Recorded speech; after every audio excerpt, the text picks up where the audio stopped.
All right, everybody, Cinephile Mike is here, and it is day 45 of Oscar Rewind, my series of video commentary that reflect the work of this past year's Oscar nominees and winners.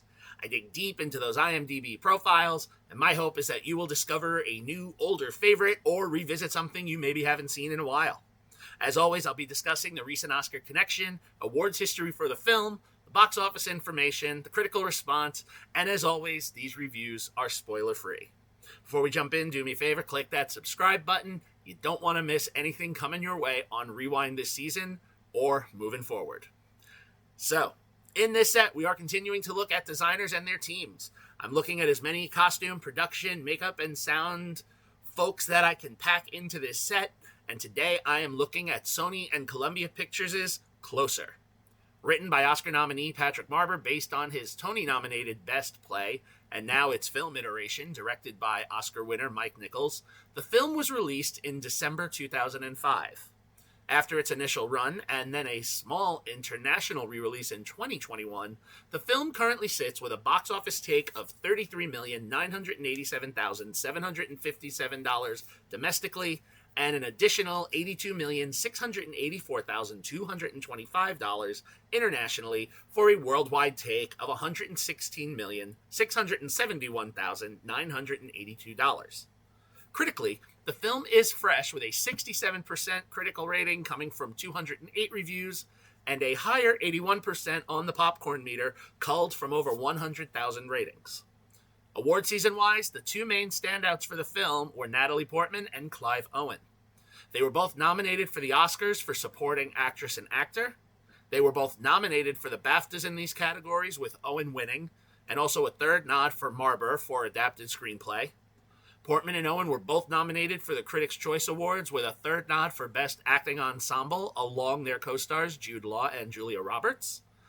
Owen and Portman were both nominated for Actress and Actor of the Year by the London Critics' Circle Film Awards, and they also both won the Supporting Performance categories at the Golden Globes, along with a nod for Marber and a nod for Nichols for Best Director, and the film was a nominee for Best Motion Picture Drama. One last highlight, in addition to the various other accolades, totaling almost 24 wins and 4 nods, the National Board of Review crowned the cast of Closer with a win of Best Acting by an Ensemble and named it one of the top 10 films of the year. So which element are we here for Closer? Well, like yesterday's Clueless, I'm looking at sound. Specifically Gareth John, who after a career that dates back 25 years with an initial credit as a sound assistant on the Sean Connery and Catherine Zeta-Jones film Entrapment, he was nominated and won his first Oscar as part of the team of Dune Part 2. On Dune Part 1, in Dune Part 2, he served as the production sound mixer, a step up from his role in Dune Part 1, where he served as a sound mixer. As a result, he was not part of the nominated or winning team for Part 1, but he was here for Part 2. On Closer, he had a different job. He was in charge of sound maintenance, which ensures that all audio equipment is working properly during the filming and post-production. And I have to say, for the various settings that this film takes place in, both on-site and in studio, I'm sure was quite an undertaking. Plus, on Oscar Rewind, I love when I can go back to films that I truly was a fan of. So what's Closer about? Well, it's a complicated love square. In this, we have our four characters. We have Dan, played by Jude Law, an aspiring British writer who works for the obituaries column of a British newspaper. Larry, played by Clive Owen, a British dermatologist who has a penchant for hanging out in adult chat rooms. Hey, it was the early aughts, that was the way you went. Anna, played by Julia Roberts, is an American photographer who is recently divorced and trying to rebuild her life after her husband and her parted ways. And finally, Alice, played by Natalie Portman, is an American drifter who left her stripping career in America to perhaps find a new life in London because, hey, fresh start. How do they all connect? Well, first, Dan meets Alice after she is hit by a car crossing the street. She looked the wrong way. Taking her to the hospital, they get to know one another after a leisurely walk. Then we jump a year. They are happily together, or so we would believe, and Dan has written his first novel based on Alice. In preparation for the book's release, Anna is hired to take his author photo for the book. Flirtation occurs, and Dan becomes infatuated with Anna, despite his relationship with Alice.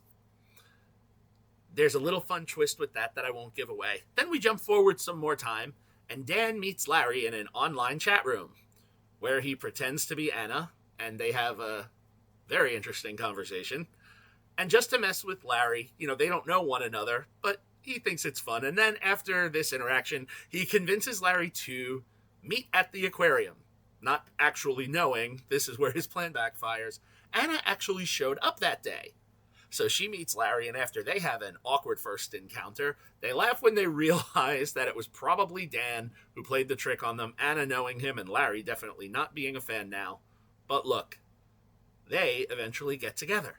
Now we have another time jump. Anna has a photo exhibit, and she invites Dan and Alice.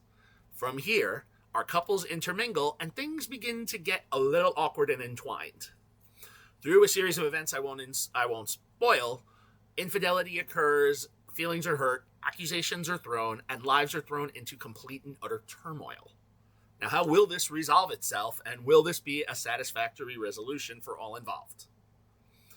I'm going to admit, I'm a huge fan of this film, and I was also very familiar with the source material because I actually designed a set for a stage production when I was in college about 3 years before this film was released.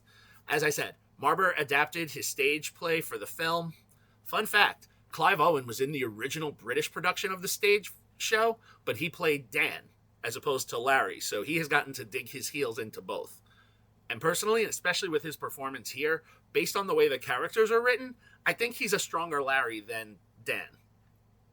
Now, this film, it's very cyclical in many ways, and nothing in these people's lives is black or white. Everything is very gray where these people live. We're never really sure what they want, which, yes, that's the human condition.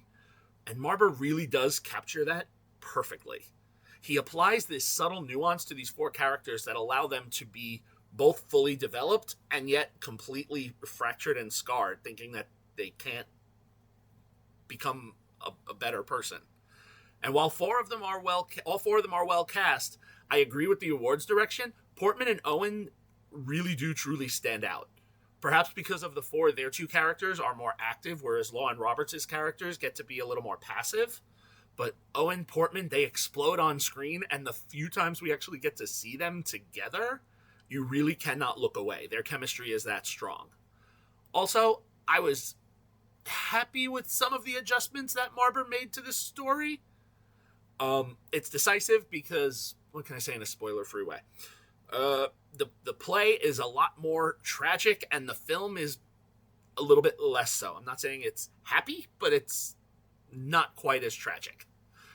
And although there was some content that he cut out that I wish he would have left in which case one of our characters I think would have been able to really chew into more. So here's what I'm going to say. If you've seen this film and you're a fan of it, go and read the stage play to get a new perspective. If you haven't seen this film and know nothing about the play, watch the film and really appreciate for what it is, because it does stand alone very well, and then go take a look at the play. Now, taking a quick second to look at the sound work, as I said, Massey had a job to do given all the locations in this film. While some of it was shot on sound stages, there were a lot of outside, very public settings, such as the couple of different parks, the shopping center that doubled as an art gallery, the aquarium, making sure that equipment is capturing everything they need to and work. Whew. And also a lot of ambient sound that's built in along, with its prominent soundtrack. Good job, Mr. Massey. I applaud you. Look, Closer is a wonderful film, and while I strongly want to give it a 5-star review, I recognize that there are some things in it that are a bit lacking. So here's what I'm going to say. Strong, solid, 4-star film that if you haven't seen, you should watch. I've watched it multiple times. I've never failed to be impressed with what I see, and not just in the design elements, although they're great. In this film, I will say, all of them, the performances are top-notch. Now, if you haven't seen Closer, unfortunately, there is no streaming information on this right now, so if you want to watch it, you're going to have to shell out a couple of bucks. It is available for digital rental or purchase on most platforms. Also, some other recommendations. If you like this quartet, Some of them have worked together in other projects. Portman and Law appeared together in 2003's Cold Mountain and 2018's Fox Lux, which was directed by this year's Oscar nominee Brady Corbet. And Roberts and Owen also starred together in 2009's Duplicity. So there's some other options for you to add to your watch list. All right, so there it is. As always, if you like what you heard here, please click that button, subscribe to the channel, like and share the video, spread the word. You can follow me, Cinephile Mike, on all social media platforms and on Letterboxd. Find lots of great additional content on my website, cinephilemike.com. All right, happy watching, everyone. Until next time, this is Cinephile Mike saying take a break and watch something new.